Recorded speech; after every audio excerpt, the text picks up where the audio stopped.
السلام علیکم ورحمۃ اللہ وبرکاتہ۔ آج جو عنوان ہے وہ ایسا ہمارے بیچ میں عام ہو چکا ہے کہ ہم اسے بہت چھوٹا سمجھتے ہیں، کچھ تو اسے فن سمجھتے ہیں اور کچھ اسے ہنر سمجھتے ہیں اور کچھ تو اسے اپنا ذریعہ معاش بنا بیٹھے ہیں، مگر وہ ایک ایسی بلا ہے، ایسا گناہ ہے کہ جس کی تاکید قرآن میں بھی آئی ہے اور کئی حدیثوں میں بھی آئی ہے۔ اس سے بچنے کا حکم رب العالمین نے خود دیا ہے اور نبی کریم صلی اللہ علیہ وسلم نے بھی کہا ہے، اور وہ ہے جھوٹ۔ جھوٹ ایک ایسی گناہ ہے جسے ہم بہت ادنا سمجھتے ہیں، اور کچھ تو اسے فن بھی سمجھتے ہیں اور کچھ تو اس میں ماہریت حاصل کر چکے ہیں، مگر انسان اس کے وبا بلا اور اس کے عذاب سے ناواقف ہے۔ تو آج ہم تھوڑا اس پہ غور و فکر کریں گے کہ جھوٹ کیا چیز ہے اور اس کی بلا یا اس کی سزا کیا ہے، اس پہ ہم تھوڑا فکر کریں گے۔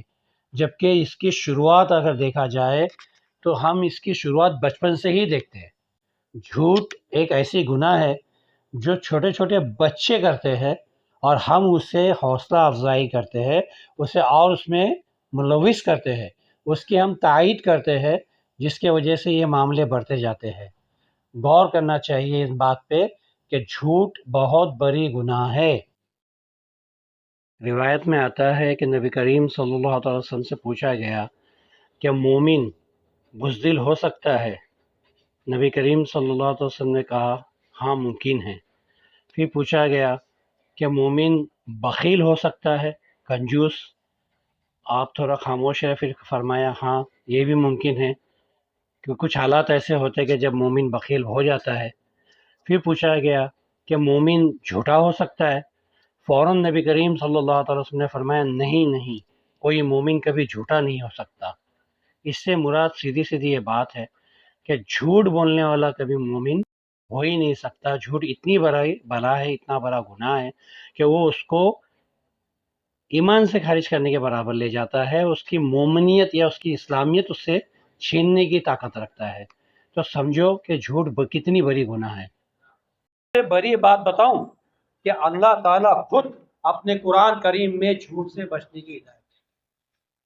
ہمارا رب خود قرآن میں کئی آیاتیں ہیں کہ جہاں پہ اللہ نے ہمیں جھوٹ سے بچنے کے لیے کہا، جیسے سورہ عمران میں ہے آیت نمبر 61، سورہ نبل میں ہے، نحل میں ہے 105 پہ، سورہ الحج میں ہے سورہ نمبر 30 میں، سورہ نور میں ہے آیت نمبر 8 پہ۔ ایسے کئی جگہ ہے جہاں پہ اللہ نے تاکید کی کہ جھوٹ مت۔ اور حد تو یہ ہو گئی کہ اللہ نے قرآن میں فرمایا کہ اگر کوئی جھوٹ سے باز نہ آئے تو اس پہ میری لعنت۔ اگر جھوٹ سے کوئی باز نہ آئے، جھوٹ بولتا رہے تاکید کرنے کے باوجود بھی، اس کے نقصانات سمجھنے کے باوجود بھی، تو اس پہ میری لعنت۔ اور آپ لعنت کو کیا سمجھتے ہیں؟ لعنت کا ڈیفینیشن کیا ہے پتہ ہے؟ لعنت اسے کہتے ہیں جو ہمیشہ کے لیے اللہ کی رحمت سے دور ہو جائے۔ جس پہ سے اللہ کی رحمت ہمیشہ کے لیے دور ہو جائے اسے کہتے ہیں لعنت، اور جس پہ سے اللہ کی رحمت ہٹ جاتی ہے وہ زحمت میں آ جاتا ہے۔ وہ دنیا میں بھی زحمت میں رہتا ہے اور آخرت میں بھی زحمت میں رہتا ہے۔ اور زحمت کا مطلب معلوم ہے نا آپ کو؟ تکلیف۔ اس کو دنیا میں بھی تکلیف آتی ہے اور آخرت میں بھی وہ تکلیف کا سامنا کرے گا۔ اوپر سے لعنت دینا بولے تو نبی کریم صلی اللہ علیہ وسلم ایک گھوڑے پہ سوار تھے۔ ایک واقعہ بتاتا ہوں نبی کریم صلی اللہ علیہ وسلم کا، مجھے یاد آیا کہ ایک گھوڑے پہ آپ صلی اللہ علیہ وسلم سوار تھے اور گھوڑا تھوڑا دھیما چل رہا تھا۔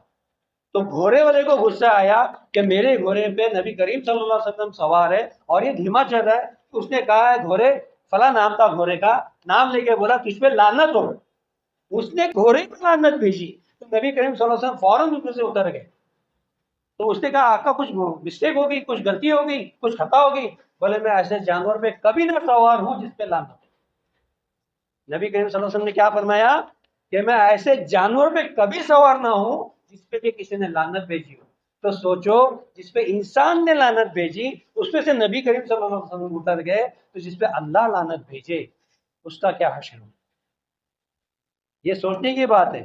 اور اللہ اگر کسی پہ لعنت بھیجے تو میرا سوال ہے کہ نبی کریم صلی اللہ علیہ وسلم اس کی شفاعت کریں گے؟ نبی کریم صلی اللہ علیہ وسلم نے اس گھوڑے پہ سے اترنا مناسب سمجھا جس پہ لعنت تھی. ایک شخص نے، ایک آدمی نے لعنت کیا تھا ایک گھوڑے پہ، تو آپ اس پہ سے اتر گئے، تو جس پہ لعنت اللہ بھیجے اس کی شفاعت کیا نبی کریم صلی اللہ علیہ وسلم کریں گے؟ ہم جھوٹ کو بہت آسان لے، جھوٹ کو فن سمجھ رہے. آپ تو اسٹینڈنگ کامیڈی ہوتی ہے، اسٹینڈنگ کامیڈی سنتے ہیں، معلوم ہے نا آپ کو، بہت سے لوگوں کو معلوم ہوں گی، اس میں اکثر جھوٹ بولا جاتا ہے صرف اس کے لیے کہ سامنے بیٹھا ہوا ہنسے. لوگوں کو ہنسانے کے لیے جھوٹ بولا جاتا ہے، اس کو فن سمجھا جاتا ہے، مگر جان لو اس کی سزا کتنی بڑی ہے، اس پہ اللہ کی لعنت آتی ہے. اور تو اور نبی کریم صلی اللہ علیہ وسلم کی ایک حدیث آتی ہے جس میں آتا ہے کہ منافق کے 3 نشانی بتائے گئے. منافق کے 3 نشانی بتائے گئے کہ اگر یہ 3 نشانی منافق میں کسی میں مل جائے تو آگاہ ہو جاؤ وہ مسلم نہیں ہے، مومن نہیں ہے، وہ منافق ہے. منافق کسے کہا جاتا ہے؟ مسلم کے بھیس میں غیر مسلم، جو خود کو ایمان والا بتائے مگر وہ بے ایمان. تو اس کے 3 علامات میں سے ایک علامت اور سب سے پہلی علامت یہ بتایا گیا کہ جب وہ بات کرے گا تو جھوٹ. اگر یہ ایک علامت بھی کسی میں مل جائے تو اس پہ یہ تہمت لگانے کے لیے کافی ہے کہ وہ منافق ہے. سوچو آپ جھوٹ کو کتنا آسان سمجھتے ہو. یہ جھوٹ اتنی آسان چیز نہیں ہے یا پھر ہلکی چیز نہیں ہے. قرآن میں اللہ نے ایک جگہ فرمایا کہ یا ایھا الذین آمنوا اتقوا اللہ وقولوا قولا سدیدا. یہ سورہ احزاب کی آیات آخری، اس میں اللہ نے سیدھی سیدھی بات کہی. یہ ہم اکثر نکاح میں یہ آیات سنتے ہیں، جب نکاح پڑھایا جاتا ہے تو یہ آیات آپ سنو گے. جب کہا جاتا ہے اس کا مطلب ہے آیا ایمان ہو لو، اللہ پہ تقوی، اللہ سے تقوی رکھو اور سچی بات، سیدھی بات. کیونکہ آج جھوٹ بولنا، سچ بولنا بہت مشکل ہو گیا ہے.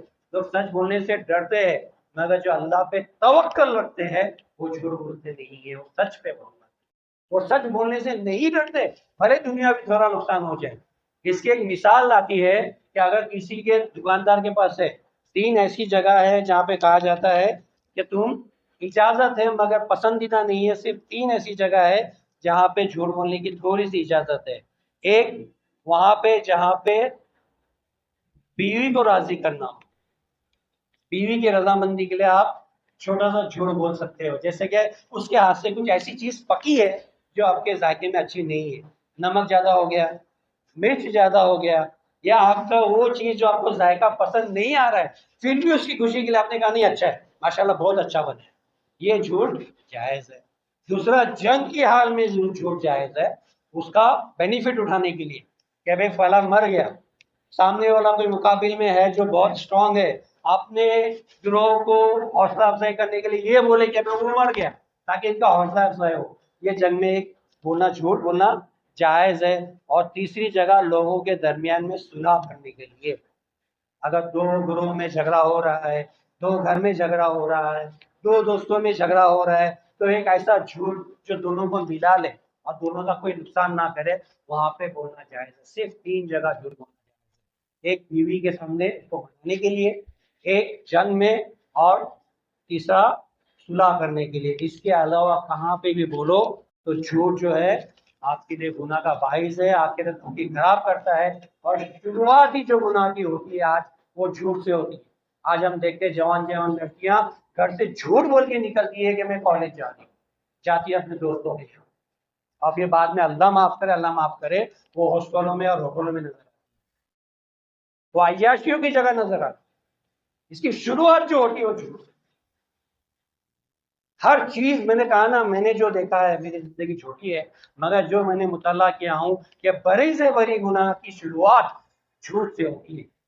آپ اپنے بچوں کو سب سے پہلے جھوٹ بولتے ہیں، بھلے اس کو سزا دو نہ دو، اس کو جزا دو نہ دو، میں تو کہتا ہوں اگر اس نے جھوٹ بولا آپ اس کو پکڑو اور اس کا جھوٹ قبول کرے، اس کو جزا دو، اس کو کچھ انعام دو، اس کو خوش کرو تاکہ وہ جھوٹ بولے تو قبول کر کے میں نے جھوٹ. جہاں انکار کرتا ہے جو بندہ یا جو بچہ، جھوٹ بولنے کے بعد انکار کرتا ہے، پھر اس کی عادت بنتی ہے، آگے چل کے وہ فطرت بنتی ہے. نبی کریم صلی اللہ علیہ وسلم نے فرمایا 3 ایسے کئی لوگ ہیں جن کو اللہ کبھی معاف نہیں کرے گا. اس میں سے ایک وہ بتایا جو اپنا دھندے میں جھوٹ بول کے دھندا، یہاں تک بتایا کہ دھندے میں کچھ لوگ جھوٹ پہ قسم بھی کھاتے ہیں، ماں کی قسم، بچے کی قسم، اللہ کی قسم، اور وہ قسم جھوٹی ہوتی ہے.